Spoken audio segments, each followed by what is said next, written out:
Hello everyone, welcome to another Pop Culture Overload action figure review. This week we're going to be taking a look at the 2012 Return of Marvel Legends and the variant pack-ins that came with those figures. So, our first is going to be Iron Man, and as you can see here we have our regular edition and we have this variant that is blue.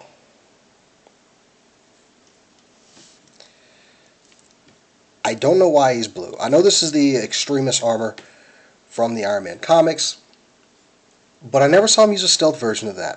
If someone else knows why this one is so very, very blue with a red repulsor and red eyes, and he's just... I'm not reviewing that. Okay, let's get on with the standard colors of Iron Man in his red and gold. Very good paint job on this guy. Let's go ahead and take a look at that packaging first. And we have the Marvel Universe Build-A-Figure Terrax, Return of Marvel Legends, and the Extremis Iron Man. And this one has the right leg of Terrax in there. Yeah, it's still in there. I bought the other one because I could not stand that blue one. Sometimes the variants, they come with a good one, and sometimes they do not. But on the back, we got that Extremis armor. Same artwork we've seen throughout the rest of the figures. The offerings in the line. Of course, Terrax, we'll get into that this week. But that's quite enough of that.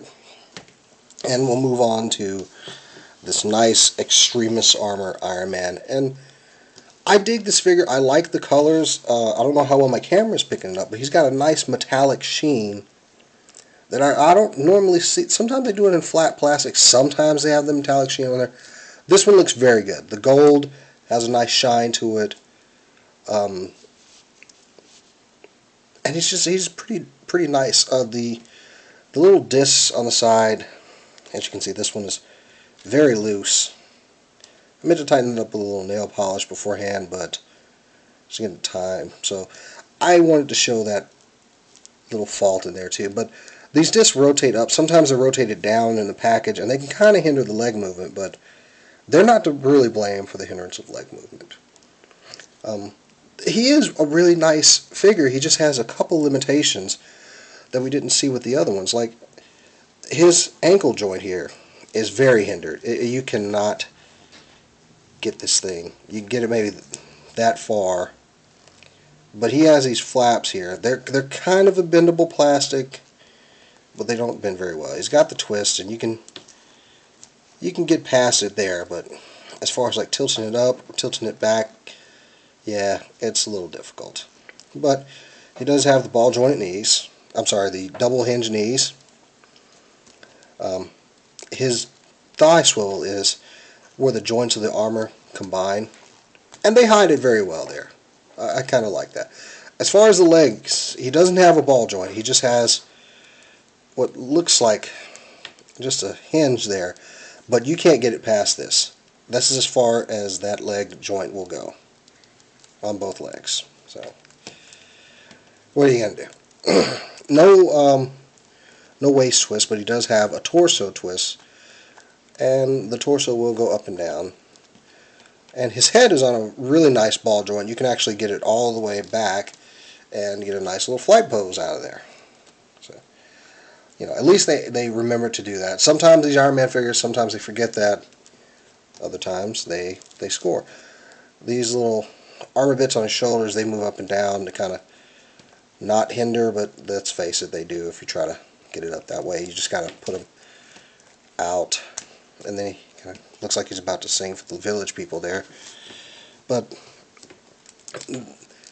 that's the arm articulation there, and it kind of works for a guy that's wearing armor, but his armor should be that up to date now where it wouldn't have these little flaws.